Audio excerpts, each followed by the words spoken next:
Hello my dear lovely students, welcome back to my channel Shubham lecturer. Student, आज का ये video class 12 chemistry का एक मोस्ट इंपॉर्टेंट वीडियो है, क्योंकि इस वीडियो में हम क्लास 12 केमिस्ट्री के चैप्टर 1 से लेकर चैप्टर 5 तक जितने भी मोस्ट इंपॉर्टेंट क्वेश्चन आंसर हैं उन सभी को हम एक ही वीडियो में कवर करेंगे।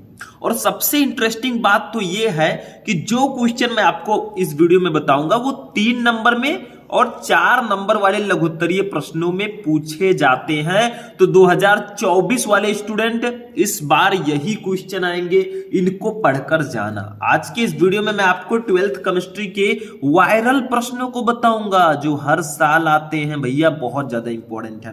हालांकि इस वीडियो में आपको न्यूमेरिकल्स भी पढ़ाए जाएंगे और भी बाकी सारी चीजें, क्वेश्चन भी पढ़ाई जाएंगे। तो ये वीडियो बहुत इंपॉर्टेंट है। आपको करना क्या है, बैठ जाइए, कॉपी पेन ले लीजिए, हमारे साथ इन क्वेश्चंस को अच्छे से तैयार कर लीजिए, क्योंकि आधा केमिस्ट्री तो आज आपका फिनिश हो जाएगा। पूरे बुक के महत्वपूर्ण प्रश्न तो हम टाइम वेस्ट नहीं करेंगे। ये 3 और 4 नंबर वाले क्वेश्चन हैं, ध्यान देना। ऐसे ऐसे क्वेश्चन बार बार देखने को नहीं मिलते हैं। तो चलिए स्टार्ट करते हैं। बस इस वीडियो को लाइक करना, चैनल पर नए चैनल को सब्सक्राइब करना। हम चैप्टर वाइज पढ़ेंगे। सबसे पहले हम फर्स्ट चैप्टर का, फिर सेकंड, फिर थर्ड, फिर फोर्थ, फिर फिफ्थ, ऐसे ऐसे हम एक एक करके सबको पढ़ेंगे। तो चलिए सबसे पहले हम लोग पढ़ते हैं फर्स्ट चैप्टर के क्वेश्चंस को।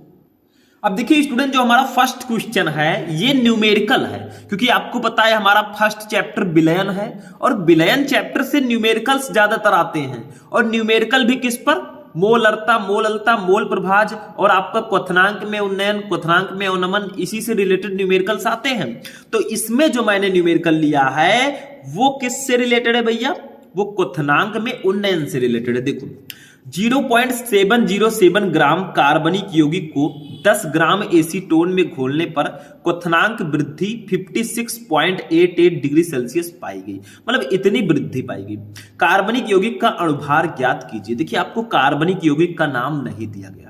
ये देखिए 0.707 ग्राम है कार्बनिक यौगिक और जो 10 ग्राम एसीटोन है। तो बताइए इसमें विलेय कौन सा है, विलायक कौन सा है? देखो जिसकी मात्रा विलयन में कम होती है वो विलेय होता है। तो ये जो हमारा 0.707 ग्राम है ये विलेय है और जो 10 ग्राम एसीटोन है ये विलायक है। ठीक है, तो जब हमने 0.707 ग्राम कार्बनिक यौगिक को 10 ग्राम एसीटोन में घोला तो क्वथनांक में वृद्धि 56.88 डिग्री सेल्सियस पाई गई।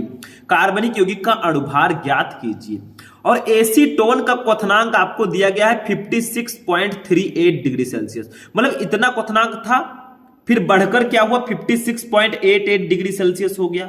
ठीक है, तो कितनी वृद्धि हुई वो अभी हम माइनस करके निकाल लेंगे, इसमें से इसको घटा देना है। ठीक है, तथा आणविक उन्नयन स्थिरांक यानी कि मोलल उन्नयन स्थिरांक की वैल्यू दी गई है 16.7 degree kelvin kilogram mole inverse. भैया न्यूमेरिकल देखकर डरना मत, क्योंकि जो देखकर डरे हैं वही आगे नहीं बढ़े हैं। अभी मैं बताऊंगा, पहले जो जो दिया गया है उसको हम लिखते हैं। देखो सबसे पहले हमें 0.707 ग्राम कार्बनिक यौगिक दिया गया है। कार्बनिक यौगिक का नाम नहीं है। तो देखिए हम क्या करेंगे, ये आपका विलेय है। विलेय का भार जो होता है उसको स्मॉल w से प्रदर्शित करते हैं। स्मॉल w हमें दिया गया है 0.707 ग्राम, ये हमें इतना दिया गया है। आगे लिख दीजिएगा विलेय का भार। ठीक है, दूसरी चीज हमें क्या दी गई है, हमें 10 ग्राम एसीटोन में हमने घोला है तो हमें विलायक का भार दिया गया है। एसीटोन विलायक होगा क्योंकि इसकी मात्रा ज्यादा है, तो इसको हम लोग कैपिटल W से डिनोट करते हैं। ये हमें दिया गया है 10 ग्राम, यानी कि 10 ग्राम हमें दिया गया। हमें निकालना क्या है, देखो हमें निकालना है इस कार्बनिक यौगिक का अणुभार, यानी कि विलेय का अणुभार निकालना है। अणुभार को m से डिनोट करते हैं, ये हमें निकालना है। बट कुछ चीजें और दी गई है। देखो यहां पे एसीटोन का क्वथनांक 56.38 डिग्री सेल्सियस है, यहां पे वृद्धि जब हुई तो 56.88 डिग्री सेल्सियस हो गई। तो हमें क्वथनांक में उन्नयन को निकाल लेना है, तो उसको हम लोग डिनोट करते हैं डेल्टा टीबी से। अब क्वथनांक में वृद्धि कितनी हुई इसको निकालने के लिए हमें क्या करना होगा, देखो ये जो वृद्धि हुई है इसको इसमें से घटा देना है। 56.88 को 56.38 से घटा देना है। तो देखो ऐसे लिखेंगे 56.88 -56.38, क्योंकि भाई घटाएंगे तभी तो पता चलेगा कितना वृद्धि हुआ, कितना उन्नयन हुआ। ठीक है, तो डेल्टा टीबी इक्वल टू हमारा हो गया, देखिए 56.88 में से 56.38 घटाएंगे तो 0.5 डिग्री सेल्सियस ये आपका क्वथनांक में उन्नयन आएगा। घटा कर देख लेना। ठीक है, एक चीज और हमें दी गई उसको भी लिखते हैं, ये देखो आणविक उन्नयन स्थिरांक या फिर मोलल उन्नयन स्थिरांक, इसको हम के से प्रदर्शित करते हैं। ये हमें दिया गया 16.7 degree kelvin kilogram mole inverse. तो हमें दिया गया है केबी, ये हमें दिया गया है कितना 16.7 degree kelvin kilogram mole inverse. ठीक है, इतना दिया गया। हमें निकालना है, यम निकालना है भैया। तो एक फॉर्मूला होता है, देखो अणुभार का एक फॉर्मूला होता है, अणुभार वैसे केबी का फॉर्मूला होता है, लेकिन जब हम उसको इधर उधर करेंगे तो एक फॉर्मूला निकल कर आता है। वो फॉर्मूला है m equal to 1000 into KB into small w upon delta TB into capital W। ये फॉर्मूला होता है, ये अणुभार का फॉर्मूला होता है। अब इसी पर हम वैल्यूज को रख देंगे, कुछ नहीं करना भाई, बहुत ही ज्यादा सिंपल है। मैं इसको सिंपल समझता हूँ क्योंकि फॉर्मूला पता है, आप आसानी से रख सकते हैं। देखो 1000 तो हम इसको ऐसे रख ही देंगे, इंटू केबी की वैल्यू कितनी है, देखो केबी की वैल्यू है 16.7, तो लिख देते हैं भाई 16.7। ठीक है, इंटू ये आपका स्मॉल w कितना है, इसको ऊपर देखते हैं। स्मॉल w ये देखो 0.707, तो इसको मैं लिख देता हूं थोड़ा सा। ठीक है, कितना है ये 0.707, ये इतना हो गया। उसके बाद में डेल्टा टीवी की वैल्यू कितनी है, इसको भी मैं लिख देता हूं 0.5 डिग्री सेल्सियस, तो इसको हम लोग लिख देंगे 0.5। ठीक है, इंटू कैपिटल W की वैल्यू कितनी है, ऊपर देखो 10 ग्राम, तो इसको हम लोग लिख देंगे 10 ग्राम। ठीक है, 10 ग्राम। अब देखो एक चीज मैं इधर साइड में सॉल्व कर देता हूं, थोड़ा सा देखो ध्यान से समझना। 1000 का गुणा आप 0.707 से कीजिए, तो ये जो 0.3 अंक पर है ये दशमलव हट जाएगा, क्योंकि 1000 से हम गुणा कर रहे हैं, तो ये हमारा 16.7 तो है ही। ठीक है, इंटू इसका गुणा इससे हुआ तो हमारा बचा 707 बचेगा। ठीक है, अपान यहां पे नीचे 0.5 का 10 से गुणा करेंगे तो ये 5 बचेगा। भैया आप करके देख लो, सिंपल सा है, एक दशमलव हट जाएगा, काम खत्म हो गया। ठीक है, m इक्वल टू हमारा आ गया, देखो जब हम 16.7 को 707 से मल्टीप्लाई करेंगे तो हमारा अप्रोक्स आएगा ये 11,806। आप लोग कहेंगे सर 0.9, आप कहेंगे सर इतना ज्यादा कैसे आ गया, भैया आएगा अपान 5। अब इसी को हम डिवाइड कर देंगे, तब आप जब हम 11,806.9 को 5 से डिवाइड करेंगे तो हमारा जो आंसर आएगा अप्रॉक्स, इसको कट करेंगे तो हमारा आएगा 2361.38, ये इतना आ गया 2361.38, और इसका मात्रक हो जाएगा ग्राम, क्योंकि ये है भैया अणुभार। ठीक है, बस यही हमारा आंसर हो गया। क्या है आखिर इसमें, क्या था, कुछ नहीं था। ये मत सोचिए कि इतना ज्यादा क्यों आया 3 डिजिट में, इसका आंसर डिजिट मत देखिए, हालांकि ये क्वेश्चन बहुत इंपॉर्टेंट है। तो ये वाला फॉर्मूला याद रखना भाई, कोई दूसरा क्वेश्चन आता है इसी फॉर्मूले से रिलेटेड तो आप बहुत आसानी से निकाल सकते हैं। अगर यहाँ पे आपको m दिया होता, kb निकालना होता, तो kb को इधर ले जाते, बाकी सबको उधर लेकर चले जाते। ऐसे फॉर्मूला बनाना सीखो तो ये आपका हो जाएगा। हमें विलेय का भार दिया गया था, विलायक का भार दिया गया था, अणुभार निकालना था, हमने क्वथनांक में उन्नयन निकाला और मोलल उन्नयन स्थिरांक हमें दिया गया था। हमने अणुभार का फॉर्मूला लगाया, फाइनली हमारा आया 2361.38 ग्राम। ये हमारा आ गया विलेय का अणुभार। जो कार्बनिक यौगिक का नाम नहीं दिया गया था वो आपका उसका अणुभार मैंने निकाल दिया बिना नाम के। नाम में क्या रखा है, तो फर्स्ट क्वेश्चन समझ में आ गया। हम एक एक चैप्टर के एक एक क्वेश्चन पढ़ेंगे। ये हमारा फर्स्ट चैप्टर का फर्स्ट क्वेश्चन था। अब चलिए सेकंड चैप्टर का सेकंड क्वेश्चन देखते हैं। अब देखिए स्टूडेंट, हमारा जो नेक्स्ट क्वेश्चन है ये हमारे दूसरे चैप्टर का क्वेश्चन है। चैप्टर का नाम है विद्युत रसायन, इलेक्ट्रोकेमिस्ट्री। देखो क्या है, व्याख्या करें कि निम्नांकित अभिक्रियाएं संभव है या नहीं। आपको व्याख्या करनी है कि आखिर ये जो दो रिएक्शन दिए गए हैं ये पॉसिबल है या नहीं पॉसिबल है। देखो फर्स्ट है Fe, आयरन को गर्म भाप के साथ गर्म करते हैं। जब आप आयरन को गर्म भाप के साथ गर्म करेंगे तो क्या बनेगा, क्या यह संभव है। दूसरा, कॉपर को हाइड्रोक्लोरिक अम्ल में रखते हैं, क्या यह संभव है, अभी मैं बताऊंगा। सबसे पहले हम फर्स्ट को देखते हैं, आयरन को गर्म भाप के साथ गर्म करते हैं तो क्या बनता है। देखो Fe को गर्म भाप के साथ गर्म करते हैं, ये अभिक्रिया संभव है, हाँ ये पॉसिबल है, क्योंकि Mg से Fe तक के धातु गर्म जल या जलवाष्प के साथ उच्च ताप पर क्रिया करते हैं। मतलब मैग्नीशियम से लेकर आयरन तक जो मेटल होते हैं वो गर्म जल या जलवाष्प के साथ उच्च ताप पर क्रिया करते हैं। जैसे अभिक्रिया का समीकरण निम्न है, देखो इसका रिएक्शन क्या होगा, हम लोग Fe ले लेते हैं आयरन, और इसकी अभिक्रिया कराना है किससे, हमें जल से, जलवाष्प से, ठीक है। ये हमने करा दिया भाई, दोनों का रिएक्शन करा दिया, ठीक है। इसको गर्म करेंगे, हीट करेंगे, ये देखो हीट किया मैंने, ठीक है। तो क्या बनेगा, देखो यहां पे हमारा बन जाएगा Fe3O4 बनेगा और प्लस H2 बनेगा। लेकिन आप लोग कहेंगे सर Fe3 कैसे हो गया, यहाँ पे तो एक ही Fe है, तो इनको भी 3 कर दो आगे लगाकर, ठीक है। ये हमारा बैलेंस हो गया। अब ऑक्सीजन यहाँ पे 4 है, यहाँ पे सिर्फ 1 है, तो अब क्या करोगे भैया, यहाँ आगे 4 कर दो। देखो ऑक्सीजन बैलेंस हो गया, लेकिन हाइड्रोजन 2 है, यहाँ पे 4 का 2 से गुणा होगा 8 है। अब क्या करेंगे हम लोग भैया, तो यहाँ पे आगे 4 लगा दो, बस ये रिएक्शन बैलेंस हो गया। तो यही रिएक्शन होता है, मतलब जब आप आयरन को गर्म भाप के साथ गर्म करेंगे, गर्म जल के साथ या जलवाष्प के साथ गर्म करेंगे, तो आपका Fe3O4 बनेगा। इसका नाम है मैग्नेटाइट, आपने सुना होगा अयस्क मैग्नेटाइट, ठीक है, या मैग्नेटिक ऑक्साइड भी बोलते हैं। तो ये इसका फॉर्मूला होगा। ये तो आयरन है, ये जलवाष्प है, ठीक है, इसके साथ गर्म किया तो मैग्नेटाइट बना। तो ये रिएक्शन, ये अभिक्रिया संभव है। लेकिन दूसरा वाला रिएक्शन देखो, दूसरा वाला है कॉपर को HCl अम्ल में रखते हैं, क्या ये संभव है, कॉपर को हम HCl अम्ल में रखेंगे।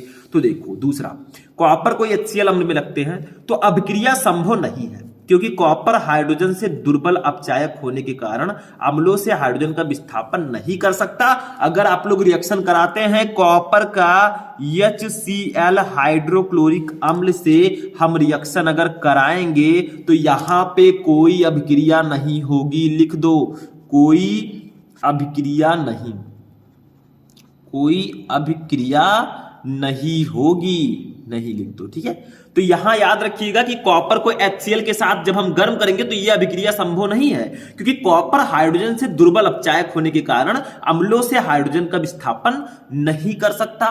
That reaction is not possible, ठीक है, बस हो गया। कॉपर प्लस HCl कोई अभिक्रिया नहीं, यहां पे कोई रिएक्शन नहीं होगा, ठीक है। तो ये हमारा बहुत इंपॉर्टेंट रिएक्शन था, इसको भी हम हटाते हैं। अब चलते हैं अपने तीसरे चैप्टर रासायनिक बलगतकी के क्वेश्चंस पर, ठीक है, चलिए देखते हैं। अब देखिए स्टूडेंट, ये जो हमारा चैप्टर है रासायनिक बलगतकी, इसमें भी ज्यादातर न्यूमेरिकल्स आते हैं। हालांकि टॉपिक हैं अभिक्रिया की कोटि, अभिक्रिया की आणविकता, प्रथम कोटि की अभिक्रिया, ये सारे टॉपिक्स हैं, समाकलित वेग समीकरण, बट यहां पे भी न्यूमेरिकल्स आते हैं। और 2 ही चैप्टर, आप में 3 चैप्टर हैं जिससे न्यूमेरिकल आते हैं, बाकी चैप्टर में न्यूमेरिकल है ही नहीं। एक तो आपका विलयन, एक विद्युत रसायन, एक रासायनिक बलगतकी। स्टार्टिंग के जो 3 चैप्टर हैं इन्हीं से न्यूमेरिकल्स आते हैं, मेनली चैप्टर 1 चैप्टर 3 से आते हैं, ठीक है। बाकी चैप्टर में न्यूमेरिकल्स नहीं है, तो 2 चैप्टर में आते हैं भैया, सुनहरा मौका है, दोनों चैप्टर के न्यूमेरिकल सॉल्व कर लो, काम खत्म। देखो क्वेश्चन क्या है हमारा, ये न्यूमेरिकल बहुत इंपॉर्टेंट है, आप लिख कर ले लो, 4 नंबर 3 नंबर में आते रहते हैं। देखो प्रथम कोटि की अभिक्रिया का अर्धायुकाल 60 मिनट है, आपको अर्धायुकाल 60 मिनट दिया गया है। कितने समय में अभिक्रिया का 90% भाग पूर्ण होगा।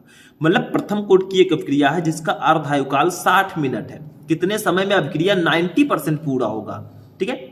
आधा अभिक्रिया तो 60 मिनट में पूरा होता है, बस 90% रिएक्शन कितने समय में पूर्ण होगा। तो सबसे पहले हमें दिया गया है टी हाफ, इसको हम लोग अर्ध आयु काल कहते हैं, ये हमें दिया गया है 60 मिनट, ठीक है।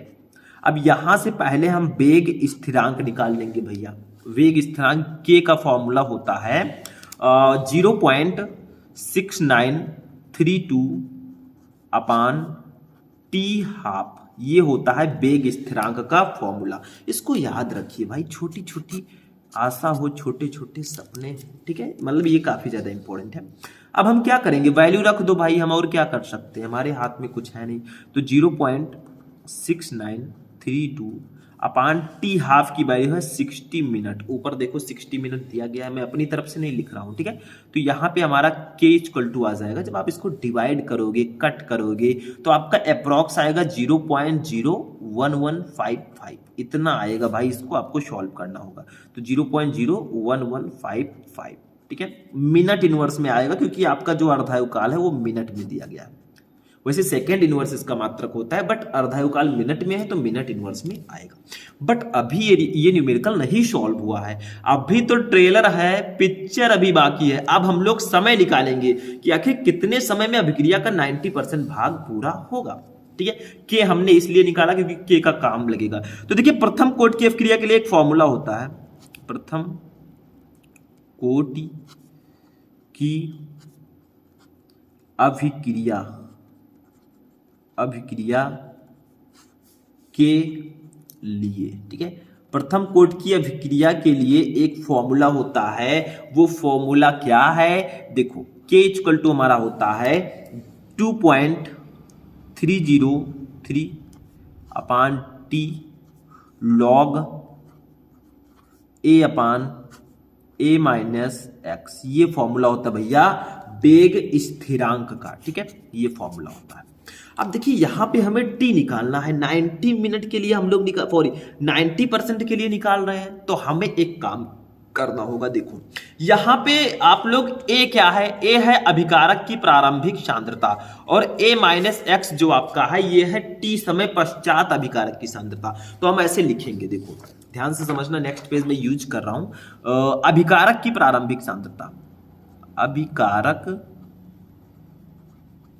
की प्रारंभिक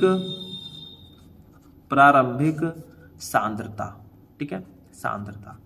जो अभिकारक की प्रारंभिक सांद्रता रिएक्शन होने से पहले जो थी ए, वो मान लीजिए 100 थी, क्योंकि भाई 100% था आपका अभिकारक की सांद्रता जब रिएक्शन नहीं हो रहा था। अब टी समय पश्चात अभिकारक की सांद्रता कितनी होगी, देखो टी समय पश्चात अभिकारक की सांद्रता, ठीक है। a माइनस एक्स से इसको डिनोट करेंगे, a माइनस एक्स, इसकी वैल्यू कितनी होगी, देखो भैया ध्यान से समझना, यहां पे पॉइंट है। देखो, आपकी अभिकारक की प्रारंभिक सांद्रता 100 थी, आपसे पूछा जा रहा है कितने समय में अभिक्रिया का 90% भाग पूरा होगा, 90%। तो देखिए 100 सांद्रता थी, अगर टी समय पश्चात हम 90% के लिए निकालेंगे तो 100 माइनस 90 हो जाएगा यहां पे, ठीक है, 100 माइनस 90। तो a माइनस एक्स की वैल्यू हमारी आ जाएगी 10, मतलब टी समय पश्चात अभिकारक की जो सांद्रता होगी वो 10 आ जाएगी। क्यों, क्योंकि 90% भाग पूर्ण होने में आपको समय पूछा जा रहा है, कितना समय लगेगा, तो 100 में से 90% घटा देंगे तो आपका 10 आया, ठीक है। तो a के जगह पर हम 100 रख देंगे और a माइनस एक्स की जगह पर 10 रख देंगे, हो गया। तो यहां पे हम वैल्यूज को रखेंगे। और भी तरीके हैं, मैंने आपको न्यूमेरिकल जब सॉल्व करा था तो बताया था। देखो k की वैल्यू तो हमें ऑलरेडी दी गई है, तो एक काम करते हैं, देखो ध्यान से समझिएगा, इस t को इधर ले जाते हैं, k को यहां ले आते हैं, तो t हमारा इधर आ गया, क्योंकि यही हमें निकालना है। तो यहां पे हमारा 2.303 अपान k इधर आ जाएगा भैया, k इधर आ गया, और लॉग a अपान a की वैल्यू है 100, तो 100 लिख देंगे ऐसे, ठीक है। 100 अपान a माइनस एक्स की वैल्यू है 10, तो 10 लिख दिया हमने। इससे इसको कट कर देंगे तो log 10 बचेगा। तो यहां पे हमारा t इक्वल टू आ जाएगा, देखो 2.303 अपान k की वैल्यू हमें पता है, ऊपर देखो 0.01155 है, तो यहां पे लिख देंगे 0.01155, ठीक है, इनटू log 10 हो जाएगा, ये कितना, log 10। और log 10 की वैल्यू हमें खुद ही पता है, 1 होती है। कितना होता है भैया, 1 होती है, किसको नहीं पता है, पता होना चाहिए, ठीक है। तो 2.303 अपान 0.01155 इंटू log 10 की वैल्यू 1 है, तो उसको नहीं लिखेंगे, चलो छोड़ो यार, log 10 की वैल्यू लिख दीजिएगा ऐसे थोड़ा सा साइड में, या कहीं लिख दीजिएगा एक लाइन में, चूंकि log 10 इक्वल टू होता है 1, ठीक है, log 10 इक्वल टू होता है 1, ऐसे लिख देना ताकि एग्जामिनर को पता चल जाए, हाँ भैया लड़का समझदार है। अब जब आप 2.303 अपान 0.01155 इसको जब आप डिवाइड करेंगे, ठीक है, या थोड़ा इजी करके आप डिवाइड कर सकते हैं। देखो ऊपर आप लोग गुणा कर दीजिए 1000 से और नीचे भी 1000 से गुणा कर दीजिए, तो ऊपर 2303 हो जाएगा, यहां पे आपका 213 1.55 हो जाएगा, ठीक है। तो उसको कट करोगे तो अप्रॉक्स आपका आंसर आ जाएगा। लेकिन ऐसे अगर हम डायरेक्टली काट देते हैं तो आपका आंसर आएगा लगभग 199.39 इतना आएगा, ठीक है। अगर आप लोग चाहे तो दूसरा मेथड भी अपना सकते हैं, अगर थोड़ा इजी आपको सॉल्व करना हो तो 1000 से ऊपर 1000 से नीचे गुणा कर देंगे, आ जाएगा। हमने डायरेक्टली बता दिया, तो 199.39 मिनट में आपका ये आंसर आ जाएगा, ठीक है। ये आपका आंसर हो गया भैया, यही समय होगा, यही 90% अभिक्रिया पूर्ण होने में लगा समय है 199.39। तो आप बता सकते हैं बहुत ही प्यार से भैया कि प्रथम कोटि की अभिक्रिया का अर्धायुकाल अगर 60 मिनट है, आधी अभिक्रिया 60 मिनट में पूरी होती है, तो 199.39 मिनट में अभिक्रिया का 90% भाग पूरा हो जाएगा, ठीक है। ऐसे अगर 80% पूछा जा रहा है तब आप क्या करोगे, अगर 80% भाग पूछा जाए तो भैया यहाँ पे 100 में से 80 को घटा दो, अगर 70% भाग पूछा जाए तो 100 में से 70 को घटा दो, इस तरह से आपको करना है, ठीक है। तो ध्यान दीजिएगा, ऐसा आपको करना होगा। तो ये काफी ज्यादा इंपॉर्टेंट था मेरे लिए, तो इस न्यूमेरिकल को आप सॉल्व कर लेना। ये वाला फॉर्मूला आपको बिल्कुल से याद होना चाहिए, नहीं तो बाद में पछताओगे, ठीक है। तो ये आपका था थर्ड क्वेश्चन हमारे थर्ड चैप्टर से। अब फोर्थ क्वेश्चन देखेंगे फोर्थ चैप्टर से, किसी को नहीं छोड़ेंगे, जब तक तोड़ेंगे नहीं तब तक छोड़ेंगे नहीं। चलिए फोर्थ क्वेश्चन देखते हैं। अब देखिए स्टूडेंट, हमारा जो नेक्स्ट क्वेश्चन है वो है लैंथेनाइड तत्वों के दो उदाहरण दीजिए। ये हमारा chapter 4 D and F block के तत्व चैप्टर का क्वेश्चन है भैया, इसको पढ़ लेना, बाद में रोना ना पड़े। देखो लैंथेनाइड तत्वों के दो उदाहरण दीजिए, इनके दो प्रमुख उपयोग भी लिखिए। मतलब लैंथेनाइड तत्व क्या होते हैं, इसके दो उदाहरण और इनके दो प्रमुख उपयोग आपको बताने हैं। तो देखो 3 उदाहरण मैंने दे दिया है, cerium CE, europium EU, terbium TB. ये आपके लैंथेनाइड एलिमेंट्स के एग्जाम्पल है। इसका उपयोग देखो, ध्यान से समझना उपयोग। सीरियम सीई ताप तथा पराबैंगनी प्रकाश दोनों का अवशोषण करता है। जो सीरियम है ये ताप और पराबैंगनी प्रकाश दोनों का अवशोषण करता है, इसलिए इसका उपयोग चश्मे बनाने में किया जाता है। भैया चश्मा जो होता है, आप लोग चाहते हैं कि मैं फोन यूज कर रहा हूं तो फोन की जो अल्ट्रा वायलेट रेज है वो आपके आंखों में ना पड़े, क्योंकि थोड़ा सा नुकसानदायक होती है। ज्यादा फोन यूज करेंगे तो आप देखेंगे आंखों में काले घेरे हो जाएंगे, ऐसा कहीं कहीं होता है, ठीक है। तो भाई डाइट अच्छी रहेगी, कुछ नहीं होगा। मैं भी बहुत ज्यादा फोन यूज करता हूं, बट लिमिटेड कीजिए, ठीक है। तो सीरियम ताप तथा पराबैंगनी प्रकाश दोनों का अवशोषण करता है और इसका उपयोग चश्मे बनाने में हम करते हैं। दूसरा पेट्रोलियम पदार्थों के भंजन के लिए सीरियम फास्फेट का यूज किया जाता है। मतलब हमारे लैंथेनाइड एलिमेंट से बने यौगिक का यूज हम पेट्रोलियम पदार्थों के भंजन के लिए भी करते हैं। तीसरा, गैस मेंटल बनाने और ग्लास पॉलिश करने में सीरिया CeC2 का उपयोग होता है। मतलब आपको अगर गैस मेंटल बनाना है और ग्लास पॉलिश करना है तो भी सीरिया होता है CeC2, ये भी लैंथेनाइड एलिमेंट्स का कंपाउंड है, इसका यूज हम वहां पे करते हैं। तो ये लैंथेनाइड एलिमेंट्स के कुछ एग्जांपल हैं। बाय द वे हमने देखो आपको चैप्टर वाइज क्वेश्चंस पढ़ा रखे हैं, आप लोग देखो इसको जाके, क्योंकि वो सारी चीजें देखने से आपका एक माइंडसेट क्लियर हो जाएगा और ये सारे जो टॉपिक हैं ये आपको बिल्कुल इजी लगने लगेंगे। बट टेंशन नहीं लेना है, हम तो आपको सारी चीजें बताएंगे, अभी तो शुरुआत है, आगे आगे देखिए होता है क्या।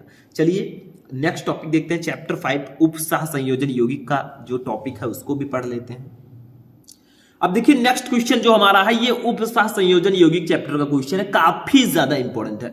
वर्नर सिद्धांत की अभिधारणाएं लिखिए। देखिए उपसह संयोजक यौगिकों के संबंध में वर्नर जी ने अपना एक सिद्धांत दिया, प्रिंसिपल दिया, उसको आपको यहां पे लिखना है। देखिए जो मैं बोल रहा हूं उसको ध्यान से समझना है और ऐसे पॉइंट टू पॉइंट आपको लिखना है एग्जाम में जाकर, क्योंकि बहुत सारी, देखो जितना पूछा जाए उतना ही लिखो। ये 4 नंबर में क्वेश्चन आता है, तो जितना पूछा जा रहा है उतना ही लिखो, बहुत ज्यादा आपको नहीं लिखना है। इसमें एक वर्नर सिद्धांत, एक बैलेंस बॉन्ड थ्योरी है, BBT संयोजकता आबंध सिद्धांत, ये दोनों काफी ज्यादा इंपॉर्टेंट है। बाय द वे हम इसमें वर्नर सिद्धांत को पढ़ेंगे और आगे हम अदर क्वेश्चंस को भी पढ़ेंगे। तो देखो वर्नर सिद्धांत की अभिधारणाएं, देखो ध्यान से पढ़ना, जो मैं समझा रहा हूं ध्यान से देखना। वर्नर सिद्धांत की अभिधारणाएं निम्नलिखित है। सबसे पहला अवधारणा क्या है इनकी, उपसह संयोजन यौगिक जो होते हैं कोऑर्डिनेट कंपाउंड्स में केंद्रीय धातु या आयन दो प्रकार की संयोजकताएं प्रदर्शित करता है।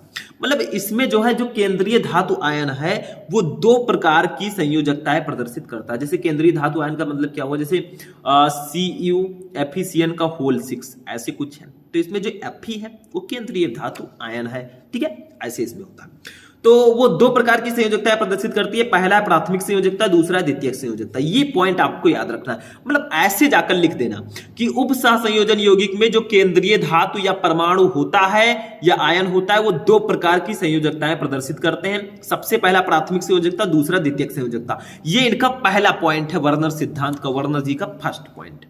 दूसरा देखो, दूसरा इन्होंने कहा धातु में अपनी प्राथमिक संयोजकताओं और द्वितीयक संयोजकताओं अर्थात दोनों प्रकार की संयोजकताओं को संतुष्ट करने की प्रवृत्ति होती है। मतलब जो केंद्रीय धातु होता है उसमें अपनी जो प्राथमिक संयोजकता होती है और जो द्वितीयक संयोजकता होती है, इन दोनों प्रकार की संयोजकताओं को संतुष्ट करने की प्रवृत्ति इसमें होती है कि वो सेटिस्फाई करते हैं, ठीक है, दोनों प्रकार की संयोजकताओं को।